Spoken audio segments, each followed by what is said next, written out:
Hello everyone, welcome back to my corner of the universe, and sorry for the noise in the background. The property is getting mowed, or what do you want to call it. Though it might be the other one, I don't know. But I do know there's noise in the background. So in today's video, I will be talking about my least favorite thing to talk about.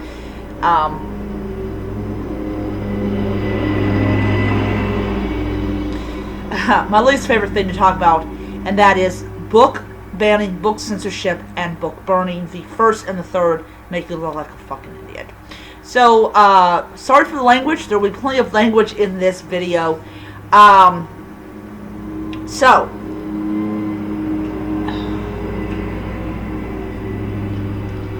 So anyways, so I'm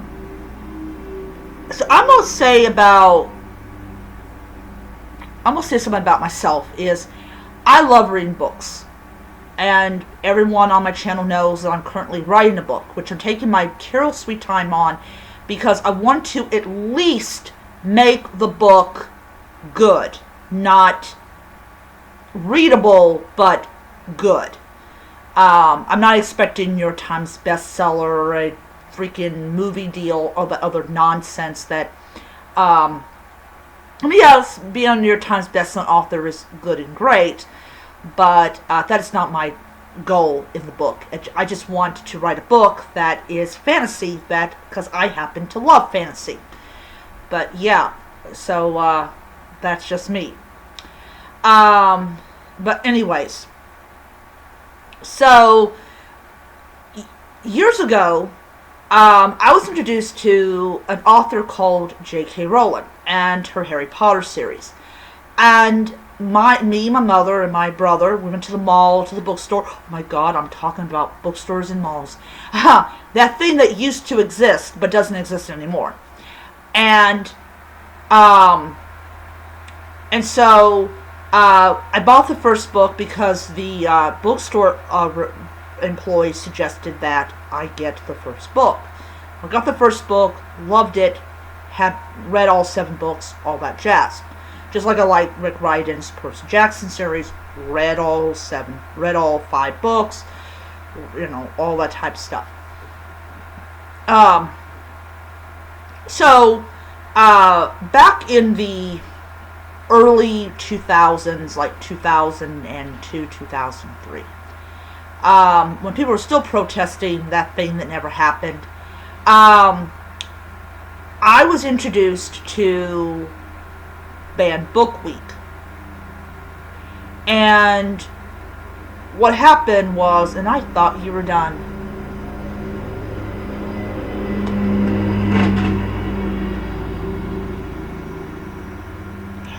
Yeah, we're gonna have a lot of that in this video. So, anyways, I'm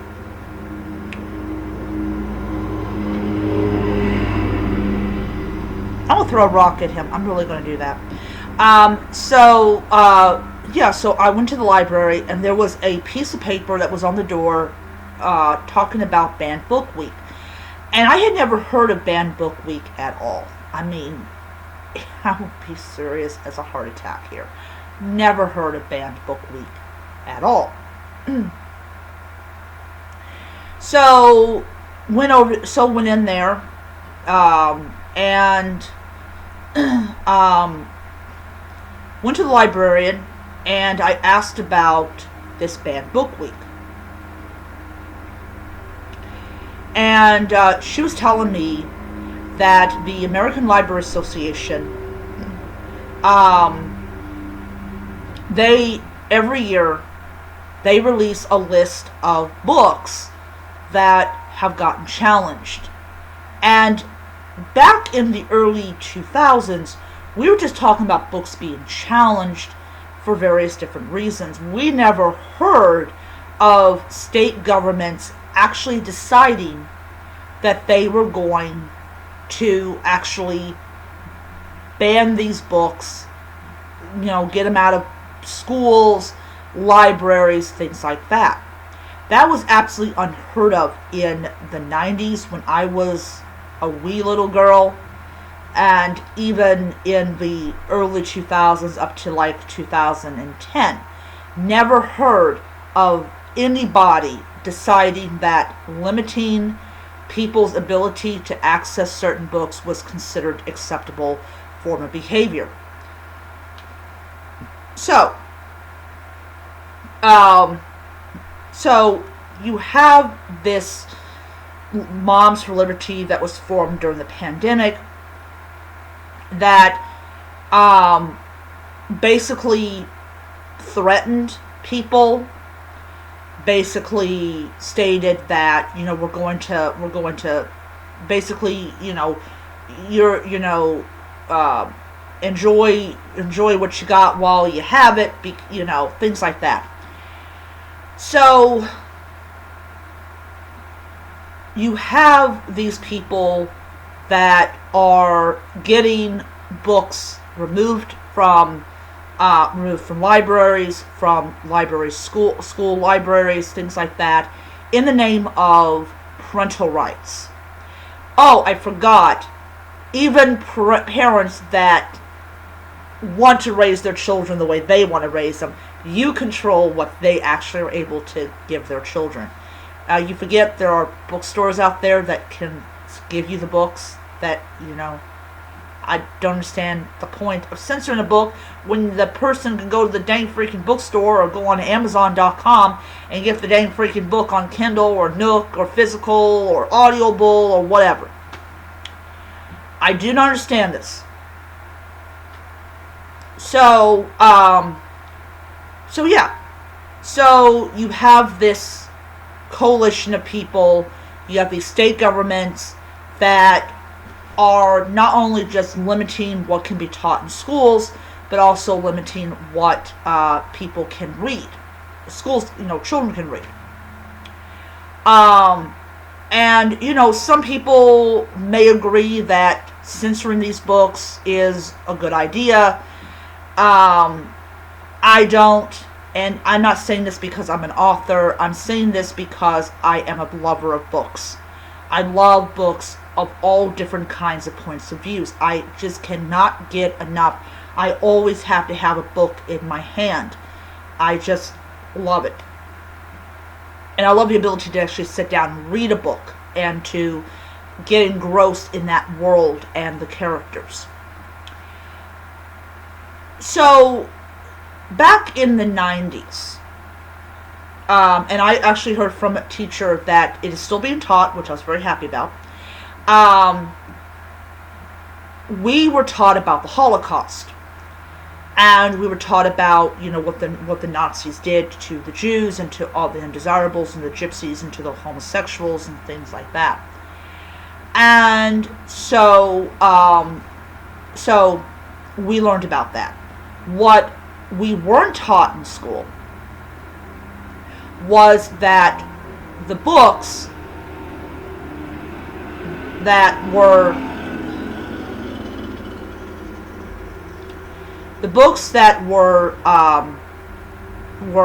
censored were banned and then burned.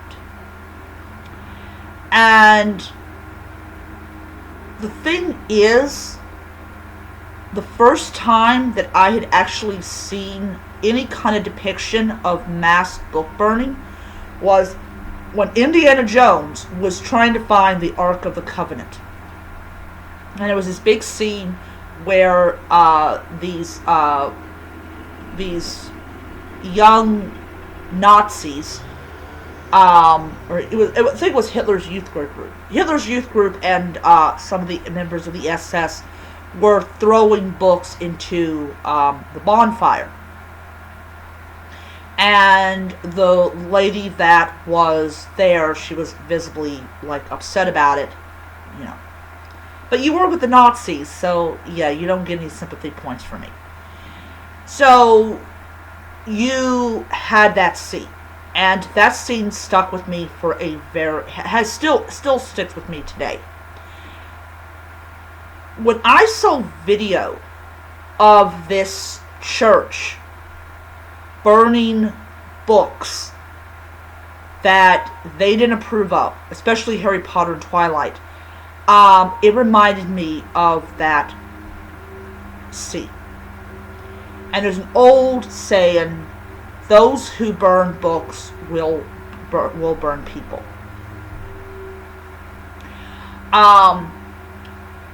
Even books that people don't like Light Lark, for instance. People have the right to read that book. It might be trash to a lot of people, but people still want to read. If one person wants to read it, then they should have access to it.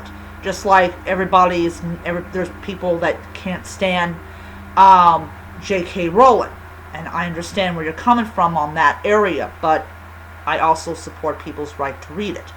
Just like I support people's right to read The Great Gatsby and Ulysses and all these different kinds of books. Book bannings do not do anything other than make the book more popular.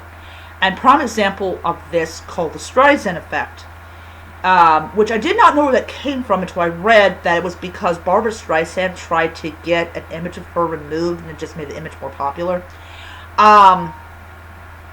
So last year we definitely got the Mouse effect. We definitely got the Streisand effect when the graphic novel Maus was banned in Texas. And what ended up happening was it wasn't even on the top 100 Amazon list, and it shot to number 1 real fast. So it's all about,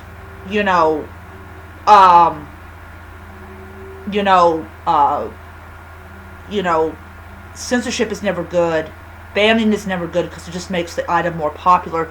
Another prime example of an item becoming more popular when you ban it is something that happened way before any of us were even born. During the when the whole Protestant Reformation was going on, the English language Bible was banned, and you could get burned at the stake for not only owning it, but even opening it. So they would burn you along with your Bible, and that was considered a means of keeping people from even thinking about owning one. Do you want to be on that? Do you want to be on that thing? Do you want to be there? If you do not want to be there, you will not buy that book. And it just amazes me about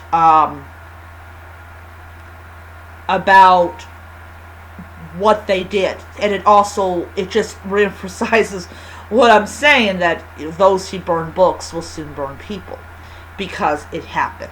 It happened twice in human history. During the Protestant Reformation, when the church was trying to control what people were reading, or better yet, making sure they could not read the Bible for themselves, and during the Nazi rule. I did hear that it actually happened a couple more times in between, and all that. But anyways, those are the 2 times I do remember vividly. Those are the whole thing with books and people and all that. But as I said, it does not diminish. It does not diminish. It does not make the book less popular when you ban it. All you're doing is making the book more desirable. Now, as for mine, I'm putting things in my book that a lot of people are not going to want their kids to read. And this is one of the huge reasons why I'm taking my time writing this book, Max, is that I want to make sure that I'm not just putting this stuff in there for shock value. I'm doing it because it goes in with the flow of the story and their behavior and all that type of stuff. But I do know that I do know that it may not happen right away. It may not happen the first year the book is out, but it will at some point get someone's attention, and they will say, "We don't want that book in the library. We don't want that." And then I will go on and say, "Well, hey, I guess I was right about that." But it's kind of it really makes you really think about the state of things. The First Amendment is so important to all Americans. They go on about how, let's protect the Second Amendment, but they don't realize the Second Amendment and the First Amendment are intertwined with each other. So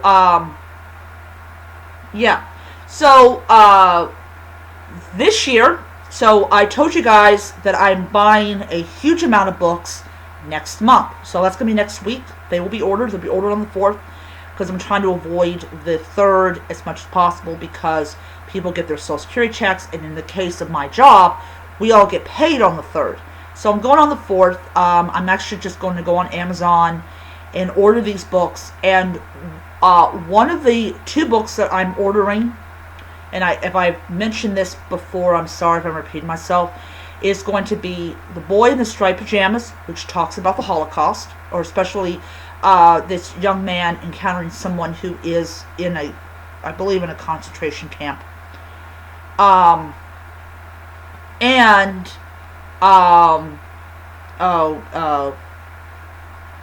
don't remember the title of it.